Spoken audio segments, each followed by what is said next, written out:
Hi there YouTube, this is Kylie, just letting you know how I've gone over the last 2 weeks. So I'm actually 2 weeks pre-op. I was a bit loopy the first week, so I didn't get my video done then, but I'll give you some figures first. Week 1 I lost 3.7 kilos, which is 8.1 pounds. And then yesterday was the end of my week 2, where I lost 2.4 kilos, which is 5.2 pounds. So total since my op, I've lost 6.1 kilos, which is 13.4 pounds. And since pre-op, I've actually lost 13.1 kilos, which is 28.8 pounds. So yeah, I'm pretty happy with that because as I said in my last video, I did a trial for them while I was under, where they gave me twice as much fluids as what they would normally give most people, and they adjusted that if they did need to do that. So there was no risk of anything happening. They would have changed it to what they needed and they would have noted that down. But for 2 or 3 days afterwards, I was on a lot of fluids, just purely for that. So I've had to lose all that fluid as well as the weight, so I'm pretty happy with those figures. So week 1 was pretty good. The op was fine. I had my gallbladder taken out late last year, so going into an operation doesn't worry me. I turned up at the Alfred Hospital in Melbourne to see them at 12 o'clock. Got my armband, wristband put on, and then I was taken in, where I saw the nurse and an anaesthetist, and they asked me a whole heap of questions. And then the lady regarding this program that I did also turned up and had to sign forms to say, yeah, I was happy to do it and all that. They weighed me. Then I went and got changed into my lovely gown and little blue booties and cap. So that wasn't too bad, and I sat there for probably 10-15 minutes, and then another anaesthetist came in and asked me the same questions as the first, so they just had to double check everything. And then I walked in with her and hopped up on the bed, and they thought, no, we've got too much stuff to do here, so they just wheeled me straight into the theatre, and I just laid on the theatre bed while they put the bung in and all that, or the cannula, whatever you want to call it. They put that in first op, and as she was doing it, she goes, so Kylie, just trying a little bit of chit chat, saying, what do you do for a living? And yeah, silly me piped up and said, I'm a pathology collector. So basically I knew what she was doing, and she got a bit nervous. Anyway, she got it in, and then they put this little sensor in an artery on the opposite side of your arm, and that gives you all their vital signs. Because they're putting 2 tubes down your throat, they'd rather have your vital signs from somewhere else. So as they were doing that, they had my arm taped down, and then they untaped it, and as they did that, my cannula came out. So then they had a few more goes trying to get another cannula in another spot. So they got the ultrasound machine out trying to get that in, and after another 3 goes, they finally got it, so that's good.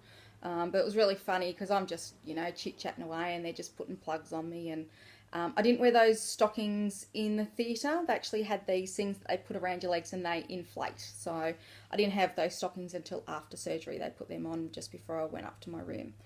But yeah, while I was laying there in the theatre room, they had some crappy music on, so they changed that to something else for me. So I was listening to that, chatting away, and yeah, and then the machine started going off its nuts saying, patient awake, and I'm thinking, yes, I'm still awake.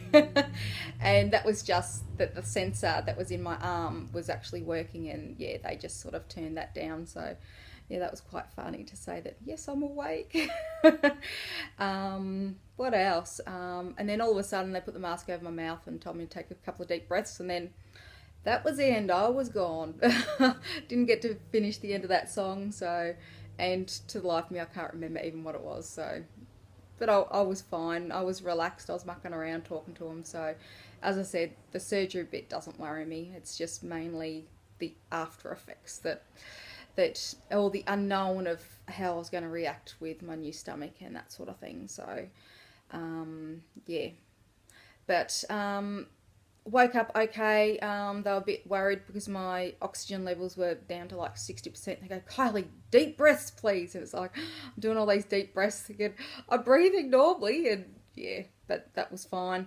They got me up into the room, and yeah, I had my own room, which was really good. So didn't have, if I had, and the one thing I didn't suffer from was gas pains. And then they also warned me that I would have a sore throat because they'd shoved two things down my throat, and that usually most people have a sore throat, but I didn't have any of that. No gas pain, nothing.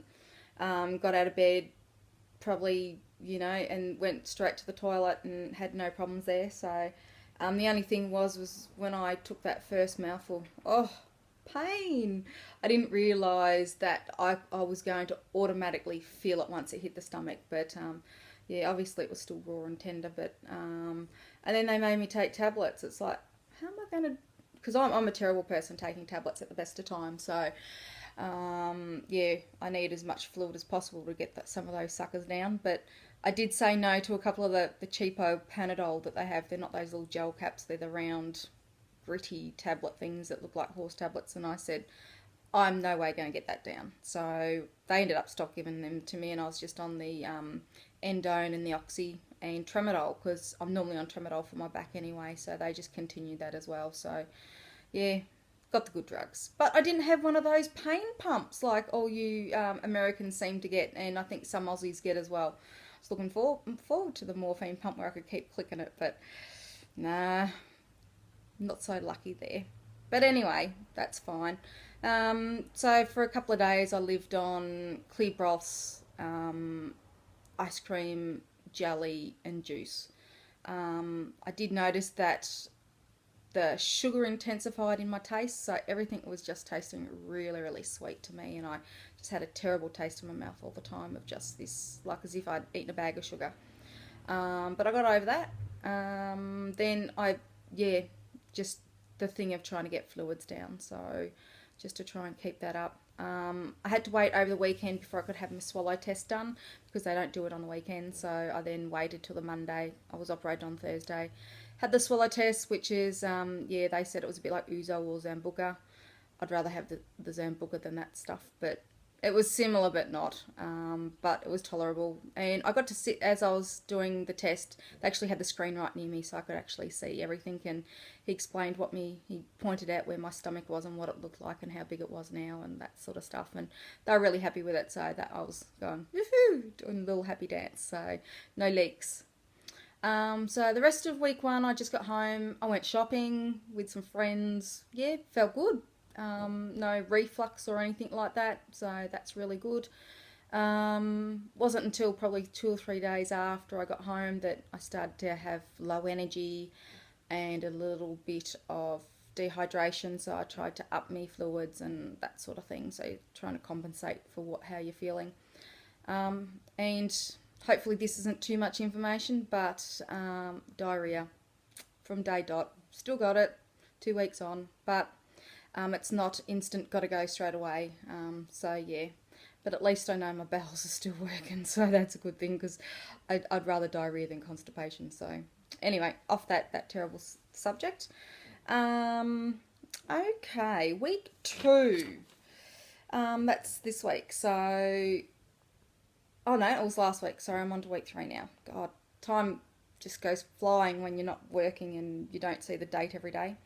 So week 2, once again, low energy on some days, and other days have been good. So I've sort of been in and out of home doing things, did a bit of cleaning outside and that sort of thing. Went out to tea with my sister and had a quarter of this piece of fish. It actually tasted nice, and that's the first time I've had a little bit of pain. And I think it was just purely I was trying to eat at the same speed as everyone else that was there, and I realised I can't go that fast anymore. I've got to slow down. So I think I've got to count to 20 or something like that in between each mouthful or something, and yeah, because I was in a little bit of pain, and I thought, well, will I throw this up or won't I? And I'm thinking, no, I'm not going to throw it up, purely because I don't want to get into that habit of, well, if I've overdone things, I'll just throw it up, you'll be right. So yeah. This week I've also found out, like, I used to hate throwing things out or, wasting food and stuff. But apart from have to eating something all week to get rid of it, yeah, I'm just having me serving, and if there's leftover and I don't want it the next day, well, it goes in the bin. So in particular eggs, I can eat half a scrambled egg. So if anyone out there knows of a chook that does a half an egg, let me know, because yeah, I don't like that fake egg stuff, but yeah, I like me fresh eggs. So let me know if you get a chook that does a half an egg. I don't think there's one out there. But yeah, throwing stuff out, that's the joy of living by myself. So I'll get used to that. What else this week have I done? I'm having a catch up with someone tomorrow, Lisa from Melbourne, so that's going to be really, really fun. So to actually talk to someone apart from messaging them on Facebook and that is going to be really good. And Lisa's 1 week after me, so she's starting week 2 this week, so we're sort of in the same frame of things, so it's going to be really good. The one thing I found is I still have a terrible taste in my mouth after a lot of food, so I found these sugar-free mints that I'm just enjoying, so 1 or 2 of them a day is keeping that yucky taste out of my mouth. And water's going down pretty good now, so I just have to try and force myself to sip all day, because I sort of have bouts where I'll have, you know, 2 or 3 sips, put it down, and then go off, do something, and then later on think, oh God, I've got to have more water. So yeah. What else? I've been chatting to so many people on Facebook and the Gastric Sleeve Australia Facebook page, which is a closed one. So yeah, I've been chatting to heaps of people through different stages of their journey, so it's been really good. Back to work on Monday, so that'll be interesting to see how my energy levels go. And apart from that, yeah, nothing else has been happening. Yeah, I don't think there's anything. I can't think. I've gone blank. Usually I can, you know, talk underwater with marbles in my mouth, but you sort of get in front of this and you think, oh bugger. But no, I have had a few moments where I thought, what the hell have I done?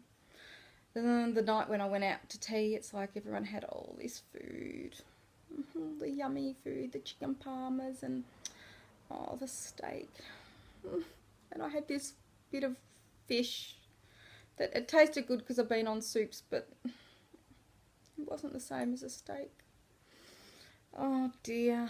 But I know that eventually I'll be able to eat some part of that sort of food on occasions, but I don't want to get into the habit of, yeah, doing that yet. Oh, the other thing I found, I really, really can take those, and they've got 5.2 grams of protein in, is one of those cheese stringy things. They've got, Bega's got 2 or 3 different flavours in it, so to get me protein up, I've had a couple of them a day, so they've been really helping, as well as a protein shake. But I tried those, actually I got one here. This is the Energized Up and Go from Sanitarian. They are really thick, so I struggle to have a quarter of that each go I have a go at it. So, but it's got fairly good protein in it, so it's like, it's up there with the your protein shakes, and it's in its easy little pack. So, but I only bought the 1 pack of 3, so I'm umming and ahhing whether I'll go for another one, only purely because they are very thick. And yeah, I might go check out some different brands and yeah, see which ones I like best. So yeah, the other things I found was those pork crackle things that I can't have yet, but I bought a couple of packets from the supermarket, so they're high protein, just something for a snacky sort of idea, sort of thing to oomph my protein up. So but I have joined another recipe group that they've been having a few good recipe ideas, so I'm thinking about making these little baby mini quiches. Oh well guys, I'm getting close to 15 minutes, and I think that's the limit on YouTube. I don't know the rules or regulations on that thing. I just do what I have to do and then post it for you. So, and one day I will learn how to put the little information on, you know, what me videos are all about and stuff like that. I'll play around with it one day when I get bored and think, oh, I that's how you do it. But anyway, guys, thanks for listening. We'll try and do these on a weekly basis instead of trying to fit 2 weeks in a time. So bye.